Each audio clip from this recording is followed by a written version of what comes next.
नमस्कार, प्रणाम।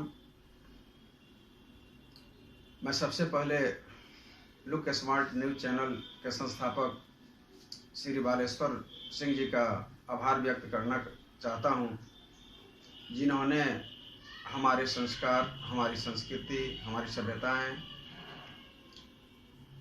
इन सबको आप सबके समक्ष रखने का मौका दे रहे हैं और इसमें उनका खुद का भी विश्वास कायम हो रहा है। ये जो आज मुझे मौका मिला है, ये उन्हीं के द्वारा मौका मिला है। आज मैं ये बताना चाहूँगा कि हमारे जीवन में किन किन पौराणिक सभ्यताओं का, किन किन पौराणिक पूजा पद्धतियों का महत्व है, इस चीज़ को मैं बताना चाहूँगा, जो आज विलुप्त होते जा रहा है। जबकि किसी न किसी परिस्थिति में हमें उन पौराणिक पद्धतियों को धारण करना ही पड़ता है और वो हमारी मजबूरी है, क्योंकि उसके बिना हम आज भी नहीं चल सकते हैं। भले ही युग कहीं चला जाए, लेकिन वो पौराणिक पद्धतियाँ आज तक नहीं बदली हैं। जैसे पिछले एपिसोड में मैंने बताया था कि मातृभूमि का और कुल देवता का हमारे जीवन स्तर पर सबसे बड़ा प्रभाव पड़ता है। ये वास्तविकता है।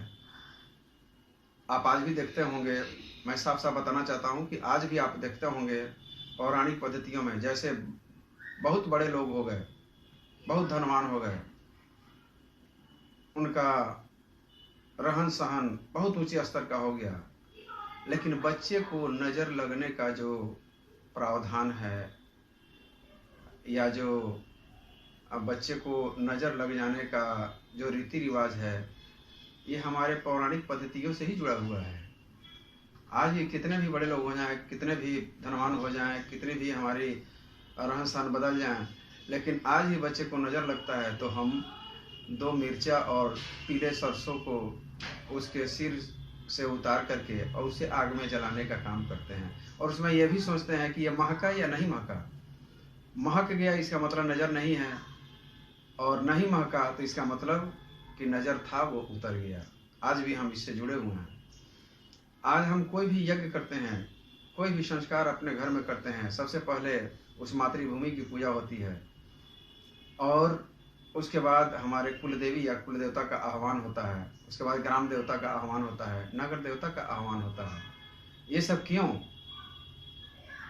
हम जान नहीं रहे हैं, लेकिन हम जब भी कोई यज्ञ करने जा रहे हैं तो उस पर भी ध्यान नहीं देते हैं कि इसमें किनका किनका आह्वान होता है, और उन्हीं के आह्वान होने के बाद ही हमारा कार्य सफल होता है या हमारा पूजा सफल होता है।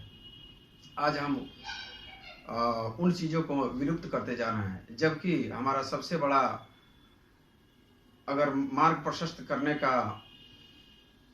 अधिकार, शक्ति अगर वो प्राप्त है तो हमारे उस जमीन का है और उस कुल देवी या कुल देवता का है। आज बहुत बड़े बड़े लोग हो गए हैं, लेकिन अपने कुल देवी कुल देवता तक को नहीं जानते हैं।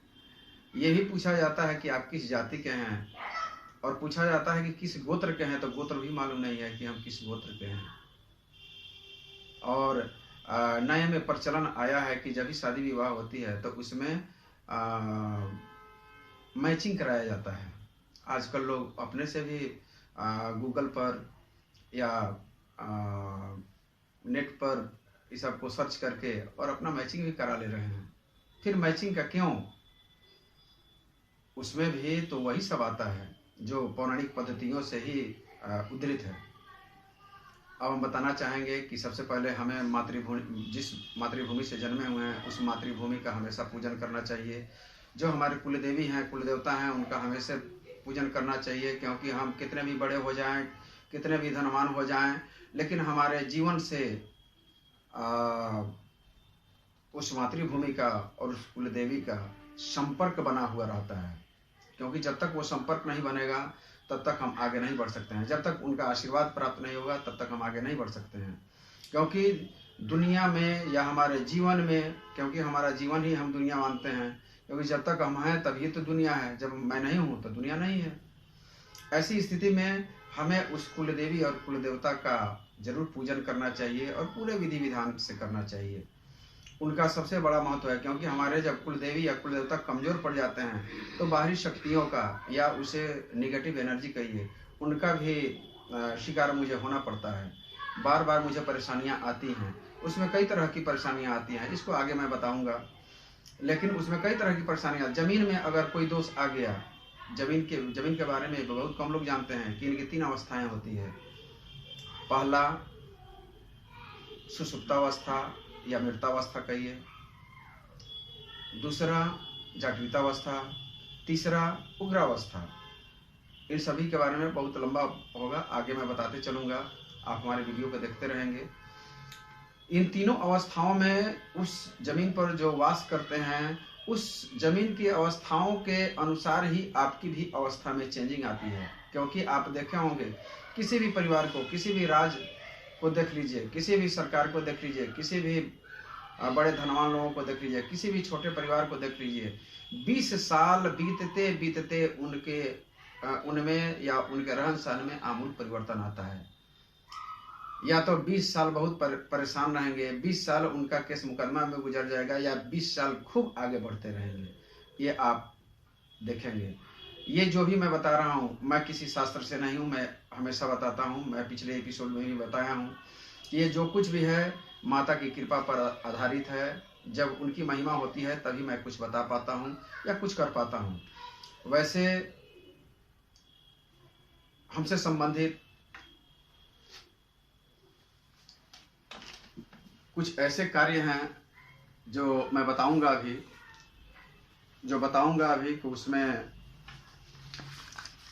जैसे जादू टोना का निवारण, प्रेत बाधा का निवारण, जमीन दोष का निवारण, आपसी क्लेश का निवारण, गृह क्लेश का निवारण, तंत्र मंत्र दोष निवारण, भूमि दोष जांच एवं निवारण, ग्रह दोष जांच एवं निवारण, संतानोत्पत्ति दोष निवारण, स्त्री पुरुष का भूत वर्तमान भविष्य में आने वाली परेशानी की जांच एवं निवारण, समस्या ग्रह से संबंधित स्टोन निर्धारण करना, हस्तरेखा, शरीर की बनावट के अनुसार पूजा, स्टोन एवं शांति की विधि निर्धारित करना, कुल देवी कुल देवता के रहने और न रहने की जांच एवं स्थापना करना और पूजन विधि बताना। ये सभी माँ की कृपा पर आधारित है, न कि मैं किसी शास्त्र से हूँ और न मेरा कोई गुरु है। बस उन्हीं माता को मैं अपना गुरु मानता हूँ और उन्हीं से हमें ये ज्ञान प्राप्त हुआ है। धन्यवाद। अगले एपिसोड में फिर मैं आगे की बात बताऊंगा। आप पहले कुल देवी और जमीन के बारे में अभी और बताऊंगा, अभी तत्काल बताया हूँ, उस पर ध्यान देने का कष्ट करें। धन्यवाद।